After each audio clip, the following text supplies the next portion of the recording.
welcome here to a very special spotlight broadcast on the South Florida Bulls with head coach of the football program, Alex Golesh. He joined me sitting next to me down in Texas just a little while ago. I was telling him off the air, it felt like yesterday that him and I were talking about putting this team together, having to go and find guys, to find half of the team, 50 some odd guys to make up this roster. And now we're talking about a team that's getting ready for bowl season and Alex Golesh's first season with the South Florida Bulls. So with that being said, Alex, congratulations and welcome to Wake Up Call. No, I appreciate it. I appreciate it. It's been a fun journey. Still got a long way to go, but certainly happy about the start. So what is it? Bring me into this because you have to create your own culture, you have to create your own environment, you have to put your stamp on the program. That takes a lot of time, right? A lot of times, even with the best of the best coaches, we don't see a bowl game in the first season. So how did the team go from you coming in to getting to a bowl game in year number one? Yeah, I think just really buying into being process oriented, and we from the beginning have not put a ceiling on where we were going to go, and certainly didn't put a floor on it, and really just I said it the first day I got here. The challenge was to get as good as we can, as fast as we can, and hit the ground running. And I think so much of it has become buying into a vision that we're going to be a process driven organization, and we're going to set standards for every single part of our program. And my job is to uphold the standard, and when we reach the standard, go set a new one. And so I think from every aspect of our program, every aspect of our athletic department, it's been a matter of holding people to a standard and being very, very process driven. We've never talked about results, never talked about winning, truly talked about our process and hammered it home daily.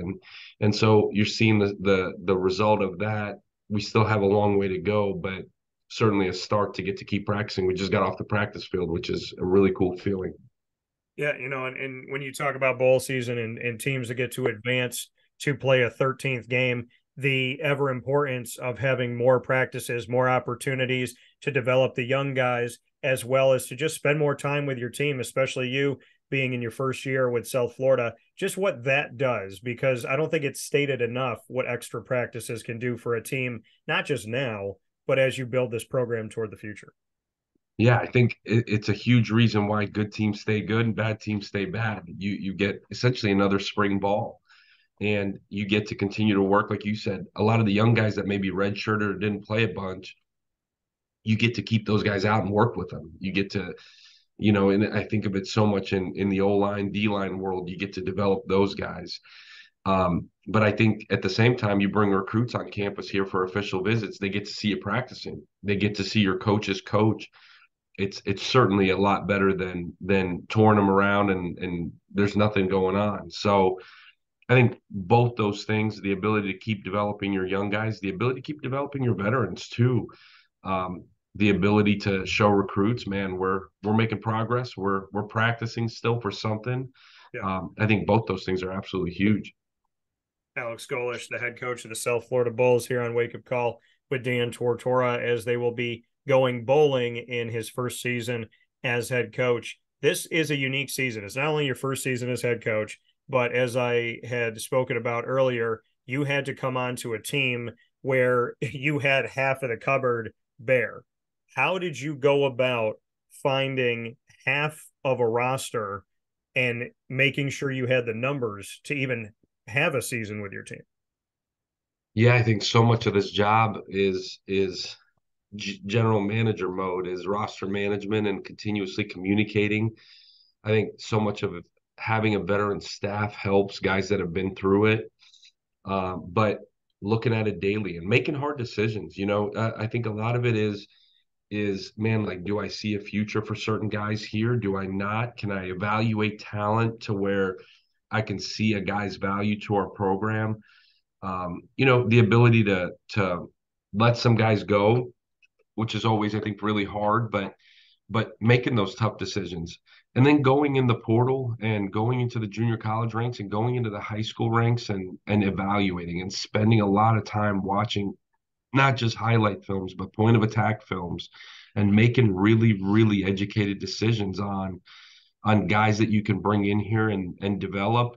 I think so much is talked about the talent acquisition part. The evaluation part is critical, but can you develop them? Do you have the resources to develop them? That was a huge part of taking this job too, was the funding that has been put into the program from a strength training standpoint, from a feeding these guys standpoint, vitamins, supplements, the ability to actually develop these guys the way you're supposed to. And so, yeah, the overhaul of the roster, some of those decisions were made before I got here with guys exiting. Yeah. But we were able to retain some key guys that helped us in a lot of ways and then put it all together. And we've had a chance, we've had a chance to go into every game with the thought that we can go win the game. Now, there's some games we didn't play well enough to go win. And certainly 6 times we did, but we were able to flip a culture of what it is to work, what it is to be process driven. Because I think it's so easy to say we're going to go in the portal and get that guy, this guy, that guy, this guy. Yeah. How do they fit? Will they help you build? You're bringing them into a culture that you're building. It's not established. So do they add to your culture or do they take away from it? That was such a huge part of it as well. I mean, how did you and your staff kind of jump right into that? I mean, how did you, because obviously you found some good guys, or we're not talking about a team that was able to finish in the top 5 in your conference out of 14 schools and to head to a bowl game. So what was maybe some of the things that you were looking for with everybody? Because you don't just accidentally strike gold. I mean, you get lucky here and there, time in and time out in different things, but with having to fill half a roster, you guys struck more positive than you did negative. How did you and your staff attack the portal, and what were you looking for outside of just sheer talent and statistics? What was it that came through that you felt like you saw on film, you saw in interviews, and then you actually saw on the field? Yeah, I think a lot of different things went into it. Obviously, you had to have a need, right? And I'd said from the beginning, if we can go to the portal or junior college and get a guy that we feel like can add to that, awesome. If not, let's go take a high school kid and develop them. I never felt rushed here to say, man, we got to win every game immediately. I felt like we had to go build a foundation for what we were trying to build, which was a program. I think in college football so much right now everybody's trying to build teams. We genuinely were trying to build a program. And like I hit on earlier, the communication amongst the staff, the organization it takes to go filter through it. I think when you're coming from a bunch of different places, we all had recruited certain guys at certain points. I think knowledge of certain guys certainly helped, but at the end of the day, one at a time. Dan, when I tell you one at a time, and the coaches willing to sit in their offices till 1 in the morning, 2 in the morning, and evaluate film, and again, not just watch highlight films, but watch point of attacks, and then filtering it up to me to where I can sit down and make really educated decisions. We've got a really good recruiting department. We got really one guy that's totally in charge of the portal, and at certain times of the year, like early on last year, the rest of the recruiting department helping him filter through it, and then being really really decisive with who we want to go after. And also, a little bit like poker, you had to know when to fold them too. You got to know where, like, man, I don't have a shot here, I'm just going to keep it moving. But it's and the times are changing. It's different this year than it was last year.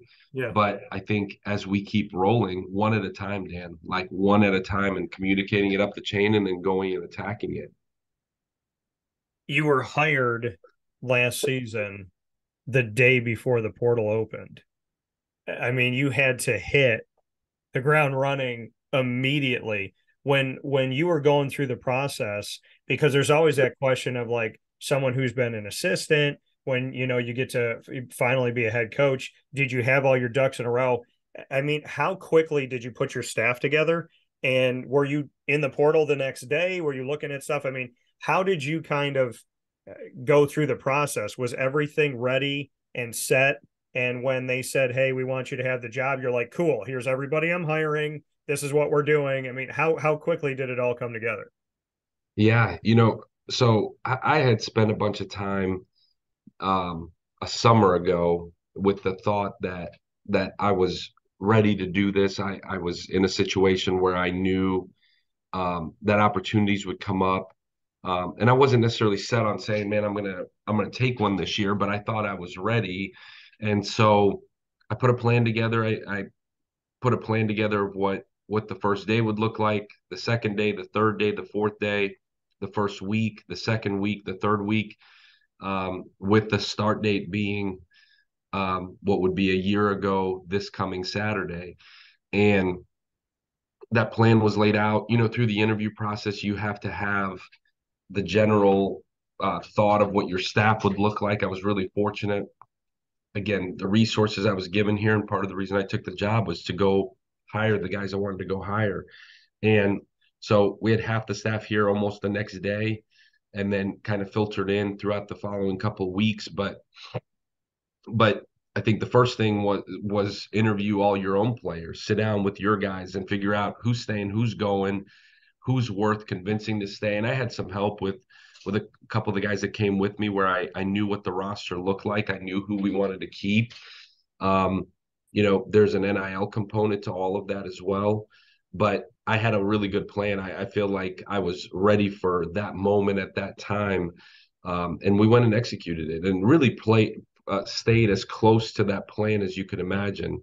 But it wasn't seamless. We knew that, we didn't want to stretch. We knew that we had to go and attack it, but it was helpful.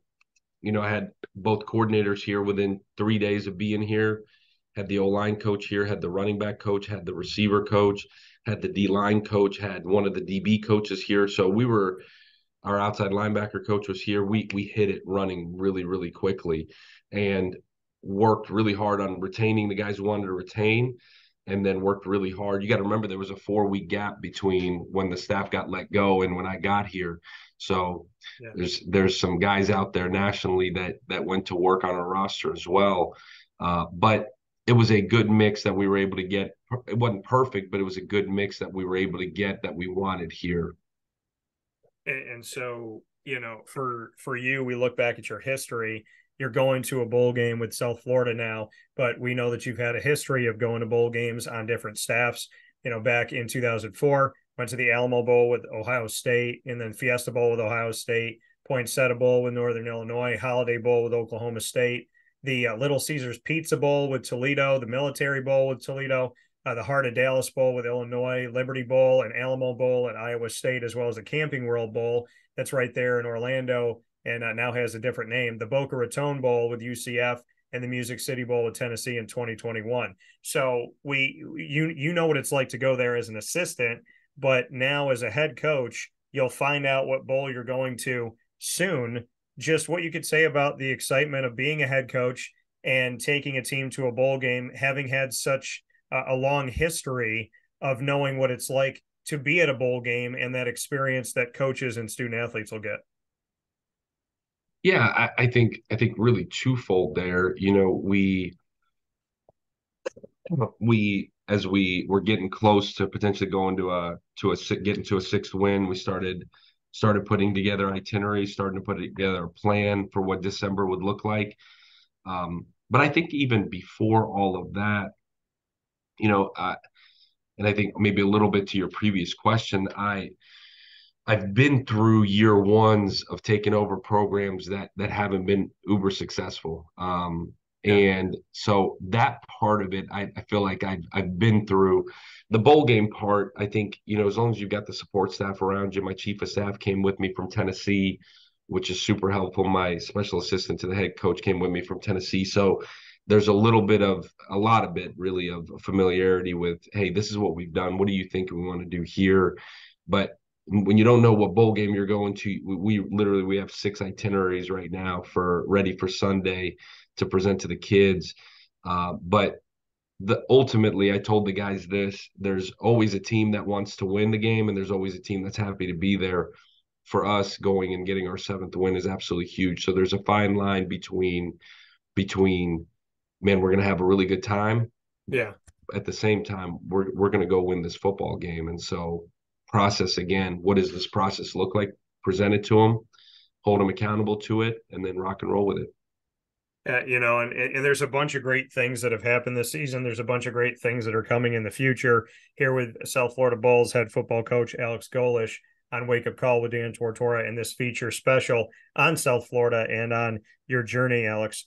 Looking at the fact that you played Alabama this season, played Alabama at home, and that almost never happens, right? If Alabama's going to play somebody, you're going to, especially non-conference, you're going to go to them or you're going to go to some neutral place. Alabama comes to Tampa. They come and face off against South Florida, and you play them in a dogfight that ends 17-3. But the game was even closer than that down the stretch. What does it say about your team, the quality of the guys that you have as student athletes to play in a game like that? That was your third game as a coaching staff at South Florida. And here you are going up against Alabama and almost got that victory, played them incredibly tough. And now we fast forward, they're 11-1. They're playing in the SEC championship, trying to make a case to go to, back to the college football playoff. What is that game, despite it being a loss? What does that say about the South Florida Bulls? Because I was watching that game extremely close. And even in the loss, I'm sure you would have to be incredibly proud about that type of matchup, because I don't think anybody was giving South Florida credit from the outside looking in when Alabama came to town. Yeah, I think the biggest thing in that game was, one, this place was rocking. Ray J was packed, and it was an incredible atmosphere, and really gave us some insight on what the atmosphere could be and should be when this place is rolling. I think so much could be said about that game. I made a giant deal after the game. I still get quoted on it that there are no moral victories in that deal. Winners win and losers lose, and we lost. At the end of the day, you're going to have opportunities to play those games. We get to go to Tuscaloosa next year. We get Miami coming in here.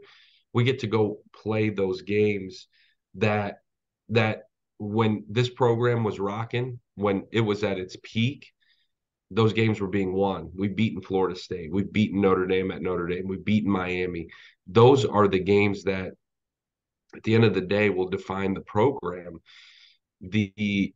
I don't want to oversell one game over another. They're all really critically important, especially as we get into conference play, because we came off of that and started off 2-0 in our league, and then fluttered there in the middle. And I think when you're building a program, that happens. I think you ride this wave of, man, are we as good as we think? Are we worse than we think? And that's why each week is independent of itself. And that's why I'm so process driven. But I think we showed the country and showed ourselves in that game that, hey, we can go toe to toe with anybody. We have all the pieces to go to toe with Alabama? We don't, but on any given day, you can go win that game. And I've been a part of those games over the years. I can think back to when I was at Iowa State and we went to Oklahoma as a 32-point dog and beat them. And then that strung together a series of big-time wins for us. It's a matter of belief. It's a matter of your process matching the opportunity. But we'll continue to have opportunities to play those games. That's what's so great about being here. And we weren't ready for that moment week 3. We just weren't. We weren't ready to go take it when we had to. And we certainly played well enough defensively, and we didn't play well enough offensively to go get it. But we'll have an opportunity for those moments again. And when our preparation is and our process is met with that opportunity, we'll have a chance to be ready again, which is the greatest thing about football. Couple of things before I let you go. Alex Golesh, South Florida Bulls head football coach, here on Wake Up Call with Dan Tortora in our spotlight on South Florida. You had a unique experience with your staff in that the new American was not the, I mean, and I know that you were at the staff at UCF, so you saw what it looked like there. But as a head coach, you were seeing this new American as it was happening, as you were a head coach for the first time and a head coach at South Florida. What did you take away from the level of competition of the new teams as well as the pre-existing teams? Because, South Florida was in a unique situation. You got to play Rice, UAB, FAU, UTSA, and Charlotte. You played, almost every single new team that had come into the conference. So what are your takeaways of the strength of the American? Yeah, I think it's it's a really well coached league.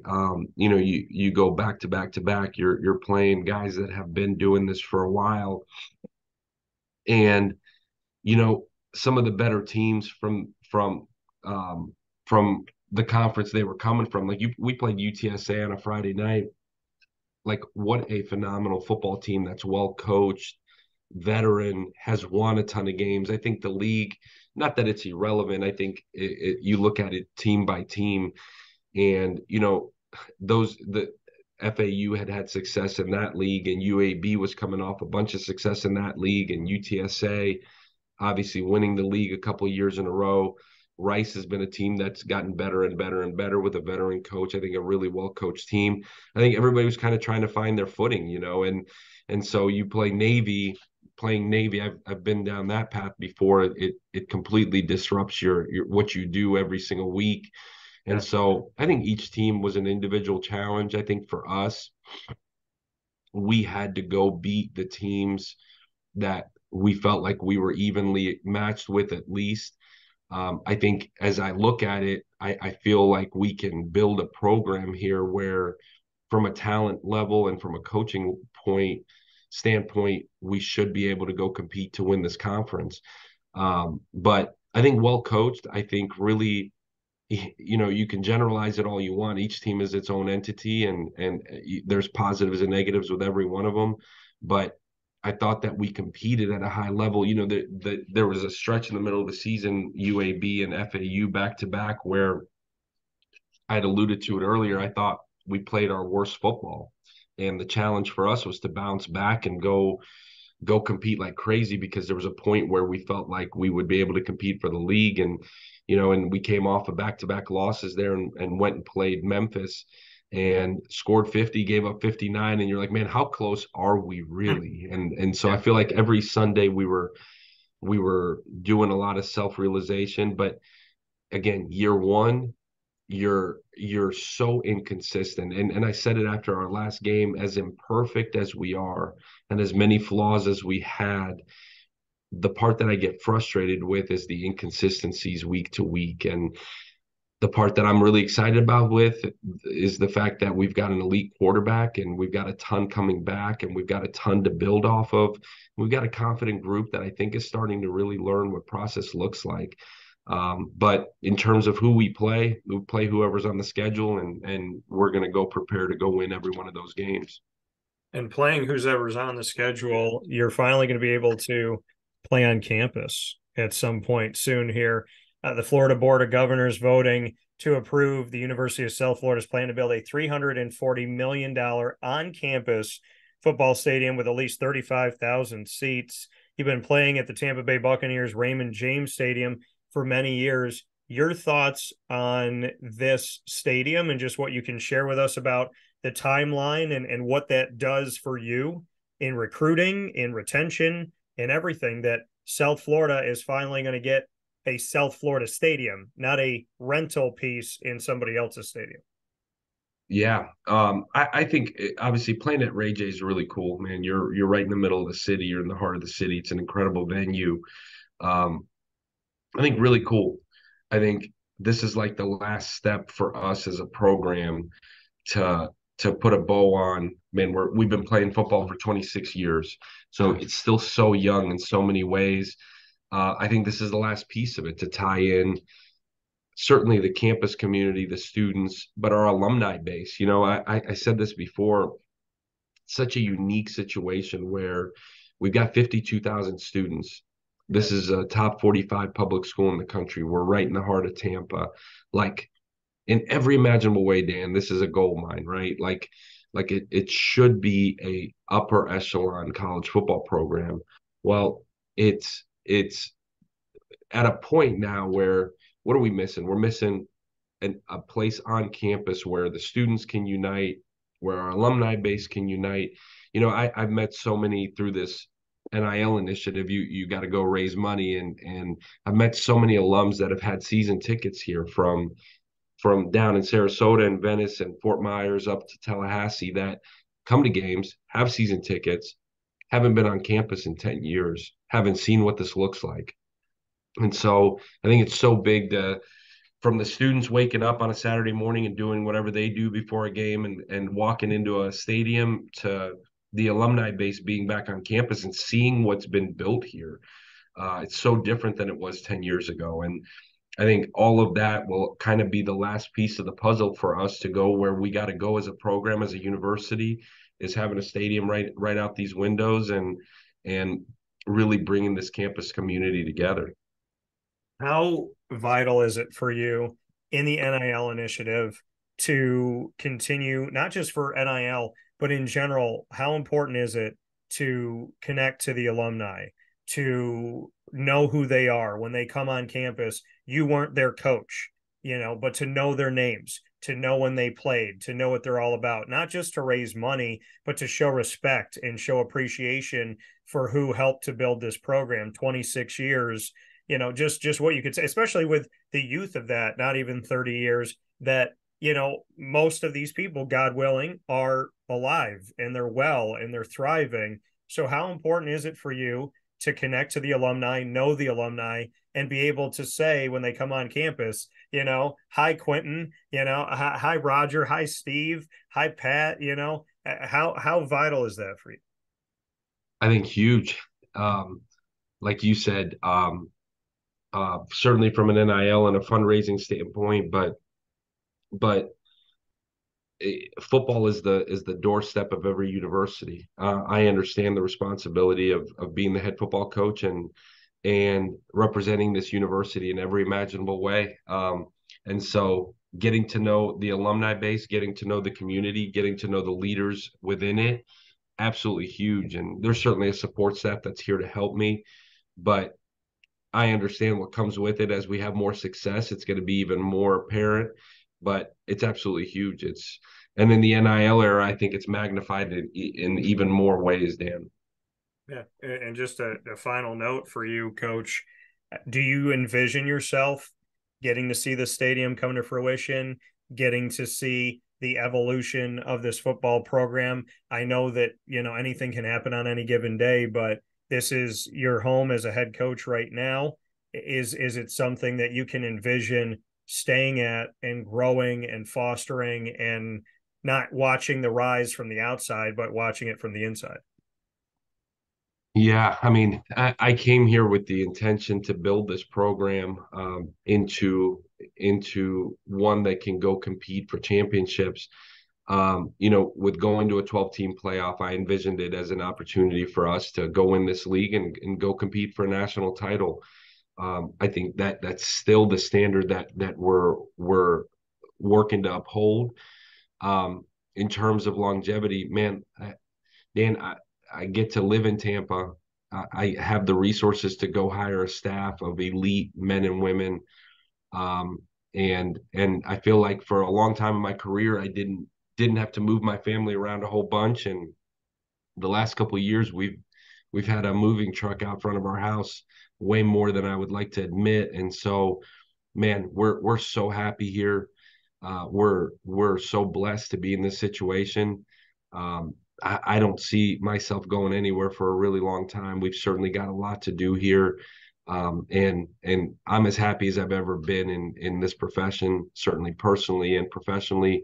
But man, oh man, of everywhere I've lived, this is, I mean, got a beach 20 minutes away, got an incredible music scene, incredible restaurant scene, an incredible support system here. Man, it would be something really, really crazy for me to pick up and leave. And my family's extremely happy. And so I could see myself being here for a really long time, to be honest with you. Well, that's good news. News to my positivity to my ears for sure. And Florida is a second home. So know all about those South Florida Bulls, been covering them for a very long time. Alex, I appreciate the amount of time that you've given to me. You and I kind of just hit it off in Texas immediately, and you've been great toward me. And I am so thankful that, number one, you're there, that you care as much as you do, and that you've spent the time to really be very candid about your plan and your vision. And I can't thank you enough for that. Well, I appreciate you having me on, Dan. Thank you so much.